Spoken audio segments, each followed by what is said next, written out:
berdoa, saya persilahkan.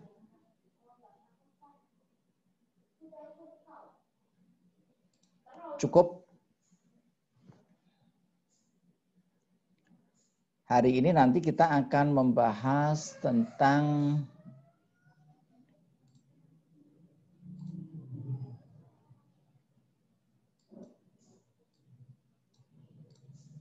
teknologi digital.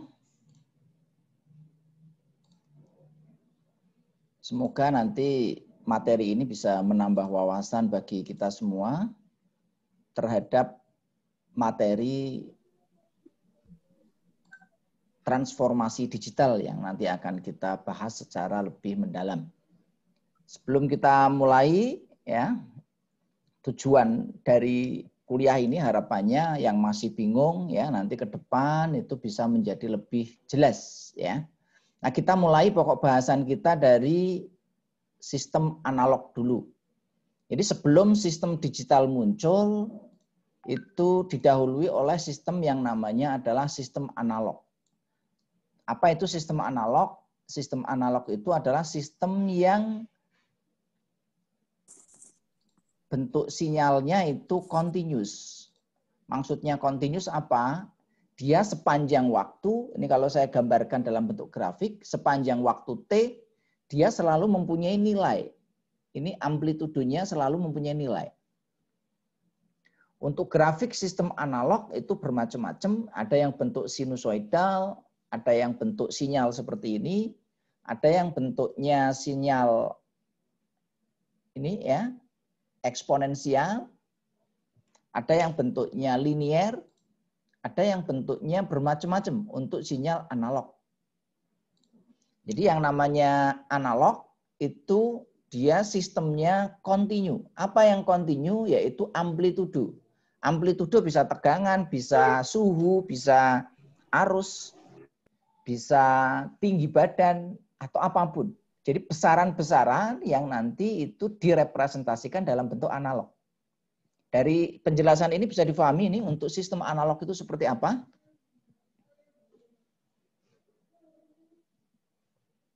Jadi sistem analog itu adalah sebuah sistem itu kalau kita bicara tentang sistem berarti dia ada kumpulan dari komponen-komponen yang saling berkaitan untuk mencapai sebuah tujuan. Nah, nanti saya jelaskan secara rinci perbedaannya nanti dengan sistem digital. Nah, yang kedua adalah sistem digital. Apa itu sistem digital dan perbedaannya dengan sistem analog itu seperti apa? Kalau sistem analog tadi saya gambarkan grafiknya seperti ini.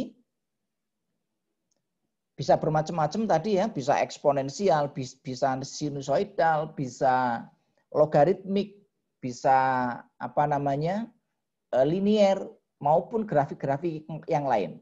Nah, cirinya apa? Jadi cirinya sepanjang waktu T dia selalu mempunyai nilai amplitudonya.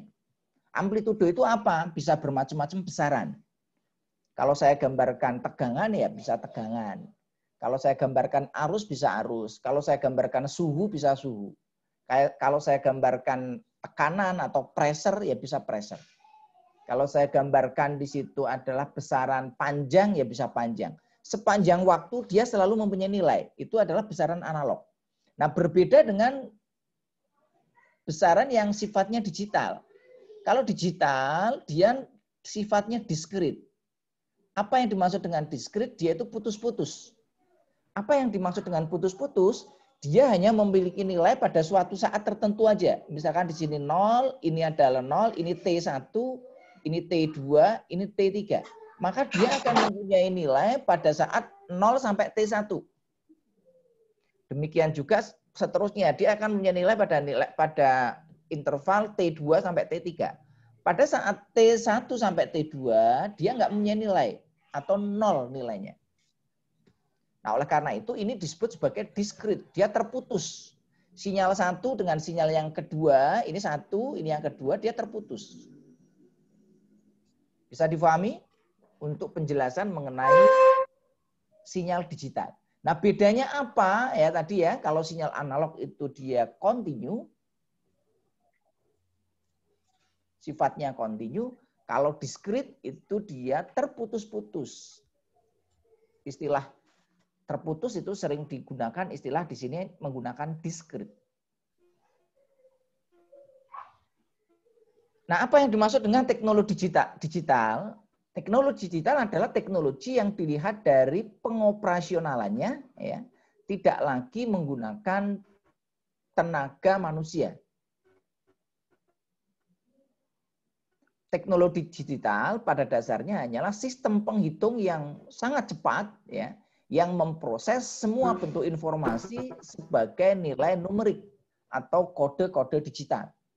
Contohnya sistem digital seperti apa? Ada jam digital, ada TV digital, ada laptop, ada HP, ada perangkat-perangkat lain, kamera digital, dan lain sebagainya. Itu adalah teknologi digital. Nah, yang kedua adalah teknologi analog. Apa itu teknologi analog? Yaitu alat yang sederhana, ya, yang menggunakan prinsip elektronika analog yang dapat diprogram maupun diatur, ya, dengan pengaturan tertentu, ya, dengan menggunakan sistem manual. Contoh gimana sistem analog? Ini adalah telepon analog. Jadi nanti kalau mau mendial, mau melakukan telepon, itu nanti harus dilakukan pemutaran. Nomor yang mau kita putar berapa, kita putar. Demikian juga jam analog. Demikian juga TV analog. Ini masih pakai potensio, kita putar-putar supaya kita nanti sinyalnya pas dan lain sebagainya. Ini mixer analog. Ini kaset, ini zaman dulu, jadul. Mungkin Anda tidak mengalami masa-masa analog seperti ini. Ini adalah kamera analog. Nah, dari sini itu ada perbedaan antara teknologi analog dan teknologi digital. Nah, sekarang ini trennya adalah teknologinya digital, bukan teknologi analog. Apakah teknologi analog masih dipakai? Masih. Sampai sekarang teknologi analog masih dipakai. Jam analog masih banyak dipakai. Telepon analog masih dipakai enggak? Kalau telepon sudah tidak dipakai, ya. Beberapa teknologi analog itu sudah mulai tergantikan, mulai terdisrupsi. Tapi beberapa masih dipakai. TV analog juga masih ada. Beberapa ada yang masih menggunakan TV analog. Walaupun sangat tidak efisien. Boros, kemampuannya terbatas, dan lain sebagainya.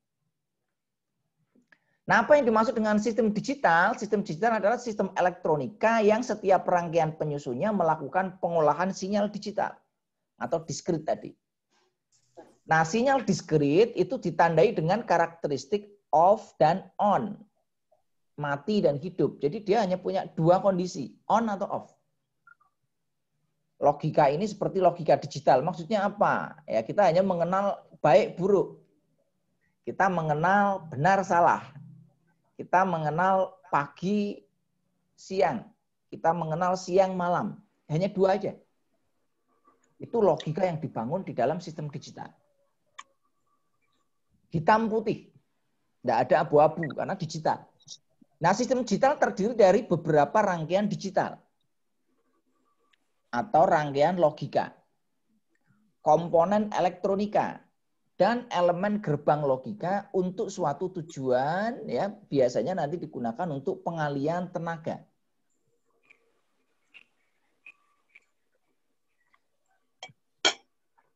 Yang berikutnya, variabel yang menandai sistem digital itu menempati jumlah tetap dari nilai-nilai yang terpisah.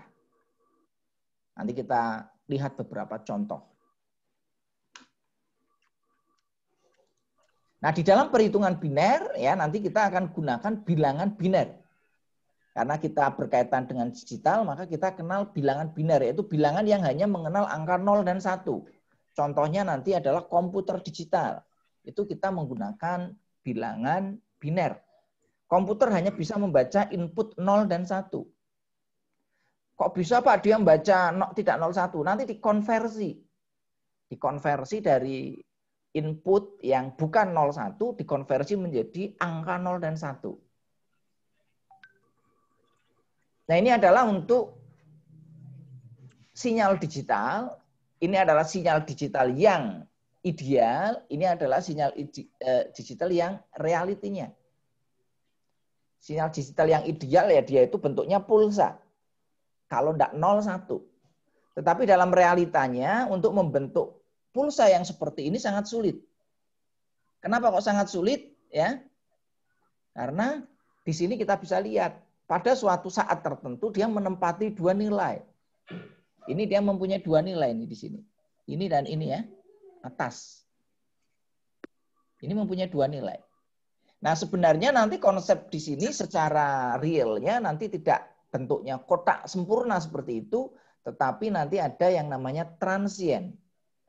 Transient itu adalah perubahan, peralihan. Ada yang namanya peralihan. Peralihan pada saat dia naik, peralihan pada saat dia turun. Karena peralihannya sangat cepat dapat dimodelkan dengan bentuk sinyal yang kotak seperti ini.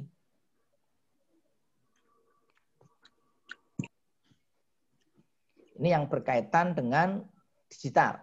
Ya.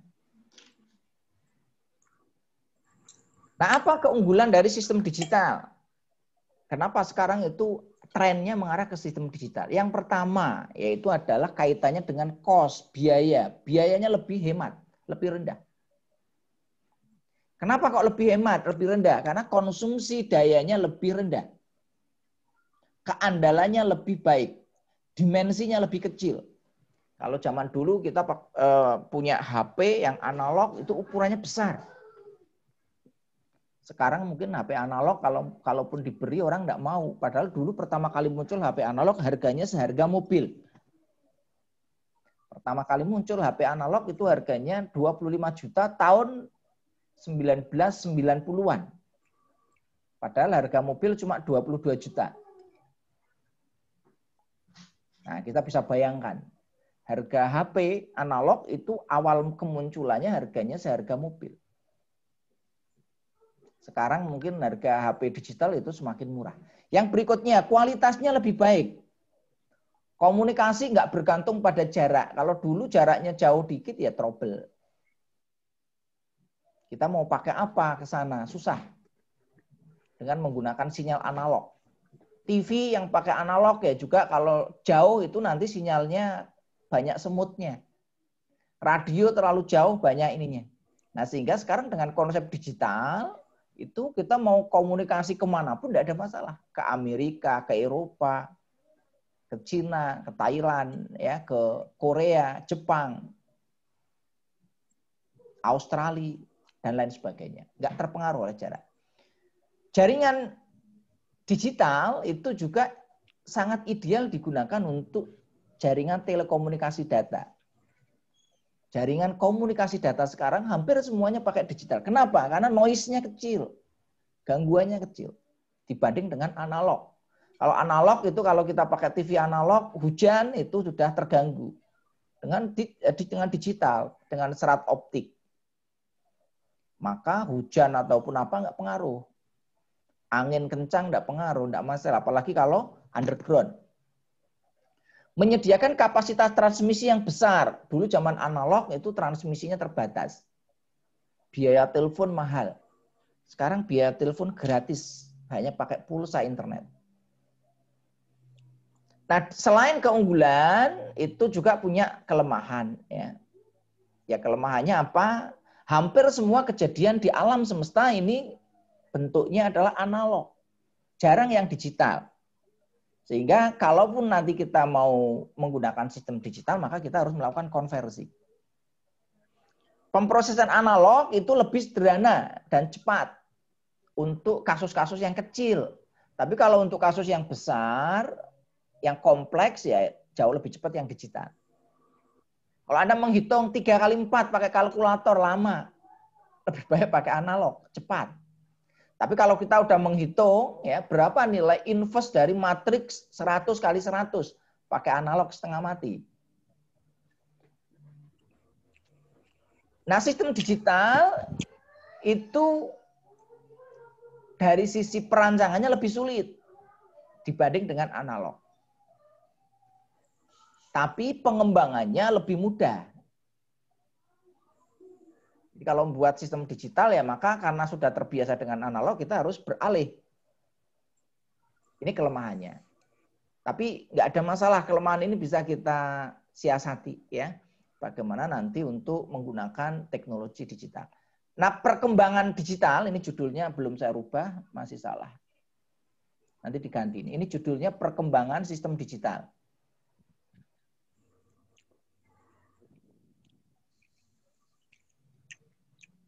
Mulai kapan? Digital pertama kali muncul tahun 40 sampai 55 dengan ditemukannya transistor. Ini revolusi industri 3.0, penemuan transistor. Transistor itu analog, tetapi dia mampu difungsikan sebagai digital, yaitu dengan ini. Ini kalau saya gambarkan transistor, ini VCC, ini ground, ya, ini basis. Maka dengan kita membuat transistor beroperasi pada daerah kerja jenuh dan cut off, kita bisa membuat sebuah konsep digital secara sederhana. Jadi kalau Anda mau membuat aplikasi digital sederhana bisa menggunakan transistor. Transistornya jenisnya yang NPN ataupun PNP. Atau bisa menggunakan FET, N channel maupun P channel. Caranya gimana? Ya, Anda hubungkan aja nih basisnya, Anda hubungkan di sini dengan apa? LDR. Apa itu LDR? Fotodioda. Atau menggunakan komponen-komponen lain. Limit switch. Anda pasang di situ, kalau nanti limit switch-nya close, maka dia nanti akan menggerakkan apa? Di sini tinggal hubungkan aja ke relay. Relaynya nanti gunakan untuk menggerakkan motor listrik. Motor DC. Motor DC-nya nanti untuk nutup jendela atau apa. Atau untuk membunyikan alarm. Jadi nanti kalau pintu dibuka secara paksa, nanti akan bunyi alarm. Itu contoh konsep digital sederhana dengan menggunakan transistor. Berikutnya pada tahun 55 sampai 65. Berikutnya generasi ketiga tahun 65-80. Ini sudah mulai ditemukan perangkat-perangkat kontrol menggunakan prinsip digital. Mulai muncul di situ adalah DDC, Direct Digital Control. 80-90 ini sudah mulai ditemukan DCS. Di sini sudah mulai ditemukan PLC, Programmable Logic Controller. Nah, generasi yang sekarang dan masa depan itu adalah generasi revolusi industri 4.0. IoT, machine learning, ya generasinya generasi autonomous system. Jadi kalau generasi di sini masih generasi 1940 sampai 2010 itu adalah masih wilayahnya revolusi industri 3.0. Setelah 2010 ke atas itu masuk revolusi industri 4.0. Nah, ini gambaran untuk sistem analog dan digital. Ini adalah sistem analog secara ideal. Ini sistem analog ideal, ini sistem analog secara real. Jadi kalau kita menggambarkan gambar seperti itu, sebenarnya realnya kalau kita ukur dengan alat ukur yang jauh lebih presisi, itu sebenarnya ya nggak mulus seperti itu. Demikian juga untuk sistem digital. Di sini sebenarnya secara apa namanya realnya ini banyak noise. Tetapi nanti noise-nya kita minimize. Jadi proses transmisi menggunakan analog ya tentu saja nanti di sini sinyal asli sama sinyal yang diterima yaitu akan menghasilkan noise yang cukup besar. Demikian juga di digital. Tetapi kalau digital, karena logikanya menggunakan dia adalah 0 dan 1, maka noise-noise ini nggak dianggap. Karena dianggap logikanya itu 0 dan 1. Mau dia ada noise atau enggak, dia masuk logika 0 dan 1. Sehingga noise-nya bisa diminimize. Nah, berkaitan dengan teknik digital, kita nanti akan bicara tentang konsep bilangan. Ada beberapa bilangan yang perlu Anda kuasai sebagai mahasiswa teknik elektro ini. Anda harus menguasai tentang yang pertama bilangan desimal. Yang kedua bilangan biner, yang ketiga bilangan oktal, dan yang keempat adalah bilangan heksadesimal.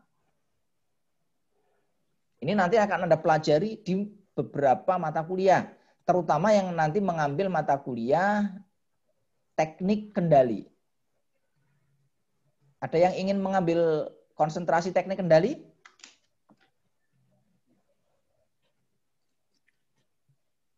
Halo Belum semuanya? ada gambaran, Pak. Ya, teknik kendali itu nanti Anda akan banyak belajar tentang digital. Kalau Anda nggak menguasai konsep ini, nanti Anda banyak kesulitan, sehingga Anda harus kuasai. Teknik kendali itu berkaitan dengan ya pengukuran, sensor, transducer, transmitter, yang berikutnya sistem kontrol, PLC, DCS, dan lain sebagainya. Dan yang terakhir Anda berkaitan nanti dengan aktuator, manipulatornya. Bisa pakai pneumatik, bisa pakai elektromagnetik, bisa pakai elektronik, bisa pakai digital, dan lain sebagainya. Ini kalau Anda mengambil teknik kendali.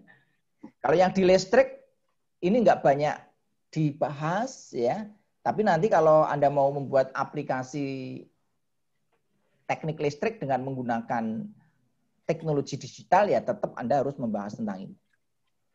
Nah, konsep bilangan itu menggunakan istilah ya, radik.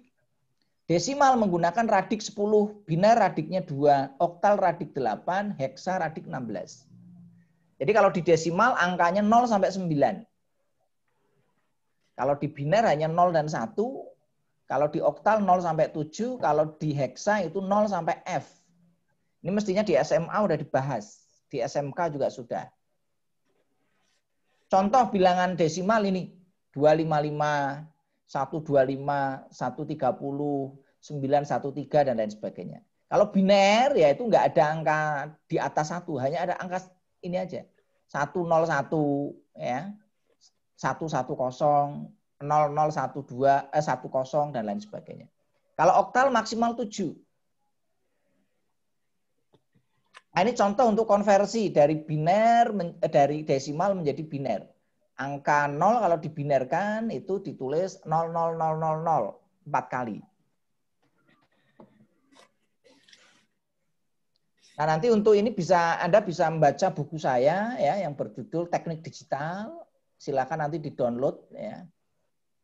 Ini sudah saya upload di e-learning ya tentang buku teknik digital. Silakan sebagai referensi Anda. Silakan dibaca untuk mempelajari ini ya. Nah, untuk teknik desimal, bilangan desimal itu simbolnya ini disebut sistem berbasis 10 atau radik 10 ya.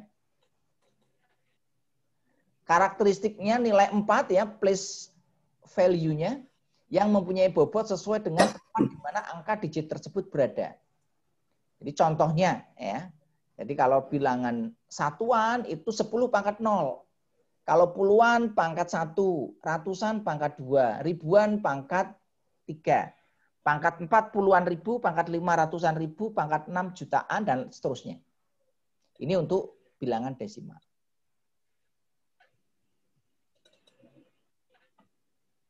Nah, ini contoh bilangan 285. Ini kalau kita pecah-pecah menjadi ratusan, ratusannya ada 2, puluhannya ada 8, satuannya ada 5. Ditulis 285. Saya kira nggak perlu saya bahas lebih jauh karena ini desimal. Yang berikutnya oktal. Oktal itu bilangannya 0 sampai 7. Kalau kita konversi dari desimal menuju ke oktal dan biner, jadi 0 sampai 7 sama ya di oktal. Desimal sama oktal sama, tetapi pada angka 8 itu dirubah menjadi 10. Pada angka 9 dirubah 11, 10 diubah 12, dan seterusnya. Jadi nanti sudah ketemu angka 14, muncul lagi situ. 20. Nanti muncul angka 21 menjadi 30. Ya, 22-nya 30. Terus setelah itu kelipatan 7 nanti berikutnya menjadi 40 dan seterusnya.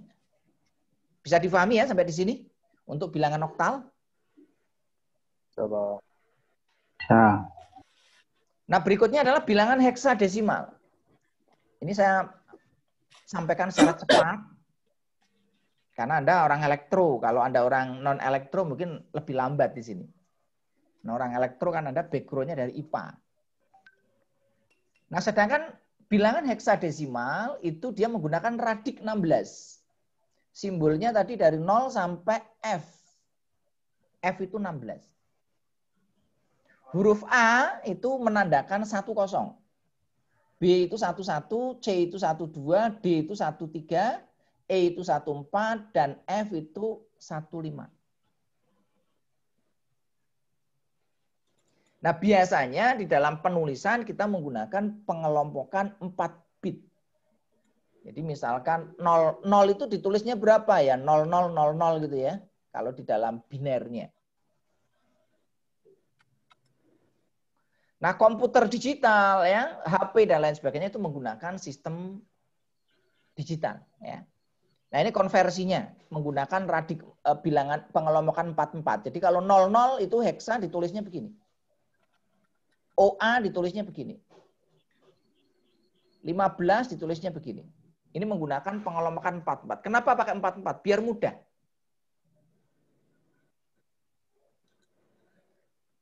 Nah, untuk bilangan biner ini menggunakan radik 2. Jadi kalau 2 pangkat 0 itu 1, 2 pangkat 1, 2, 2 pangkat 2, 4, 2 pangkat 3, 8, pangkat 4, 16, pangkat 5, 32. Jadi nanti kita kelompokkan menjadi 2 pangkat sekian. Nah, contohnya seperti apa? Seperti ini. Jadi bilangan 1000110 ya. Ini kalau mau di convert ke dalam desimal ya 0 kali 2 pangkat 0 tambah 1 pangkat 2 pangkat 1 sampai seterusnya.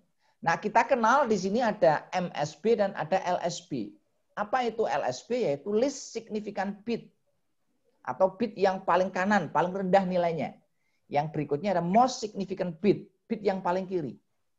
Yang paling tinggi nilainya.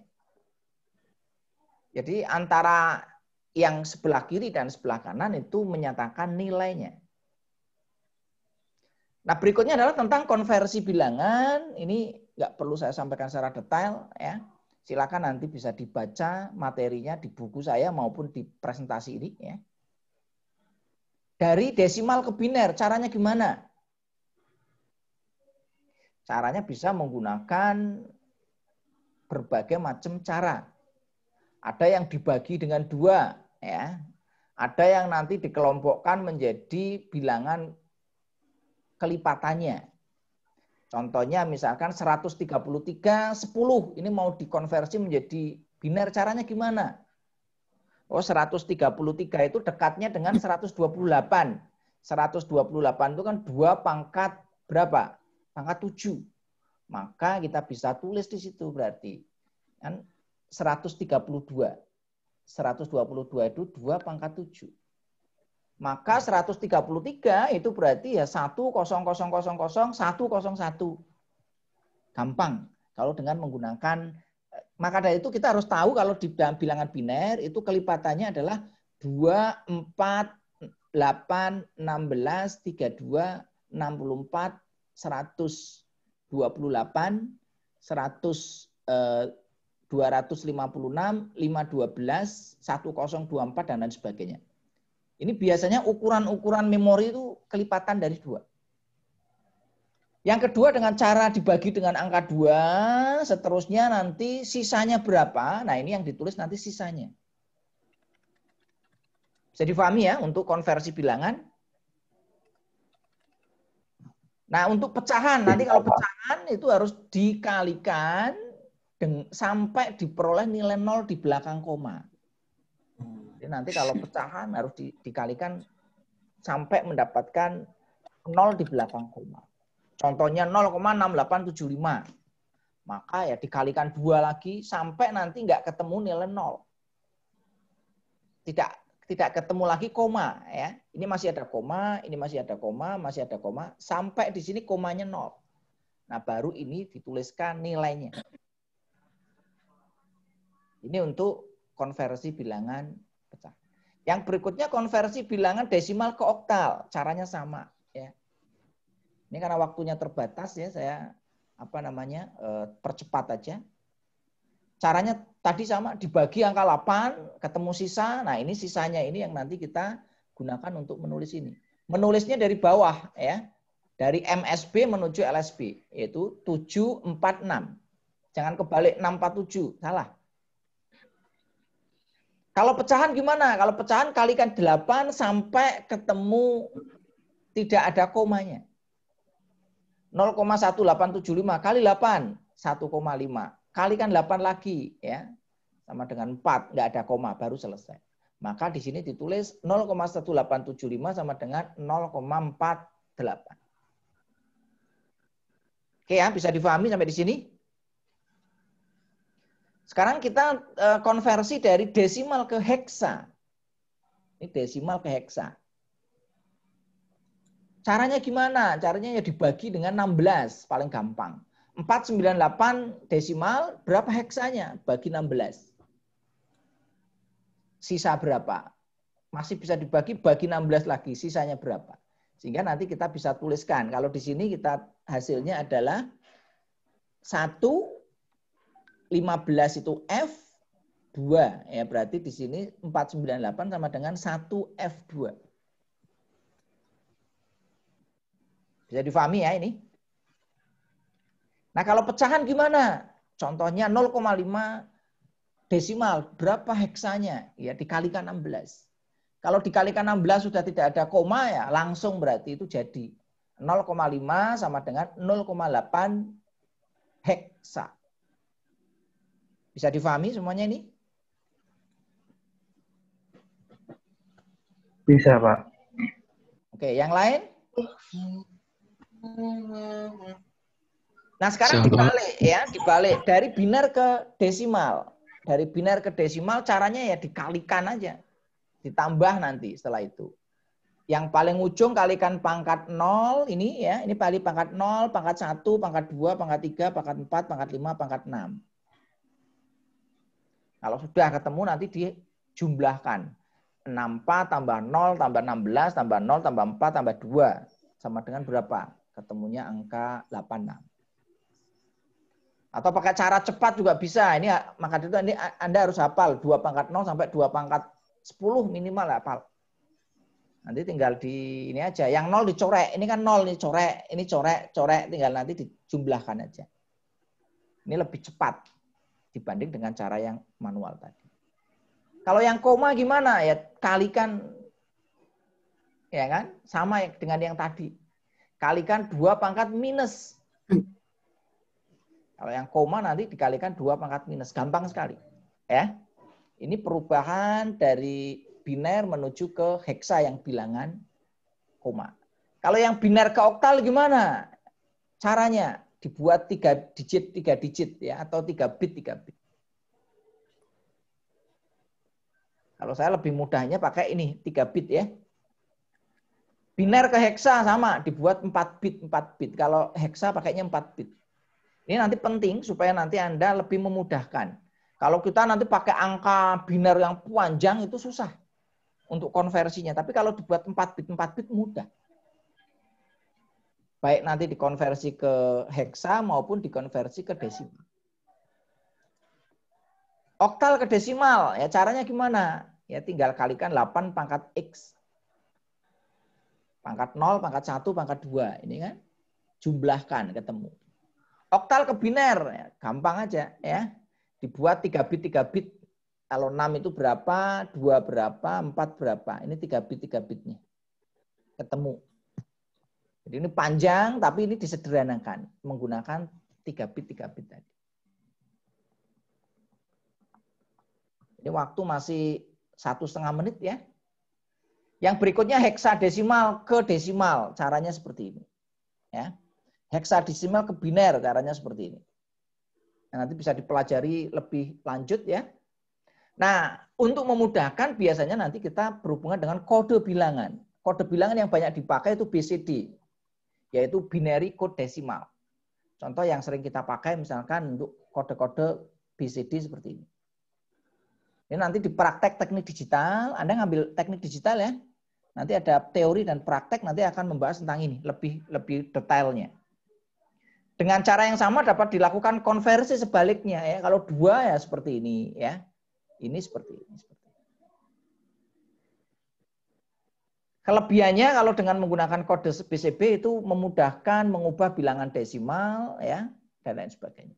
Nah, ini untuk latihan nanti dikerjakan ya, latihan ya. Yang berikutnya kode bilangan Access 3 ya, ini tadi yang saya jelaskan, Access 3 banyak digunakan untuk konversi bilangan oktal ya. Aturan-aturannya nanti silakan dibaca. Yang berikutnya kode Gray, ini banyak digunakan untuk konversi bilangan desimal ke biner. Ya, yang berikutnya kode ASCII, yaitu adalah American Standard Code for Information Interchange. Ini banyak dipakai nanti kalau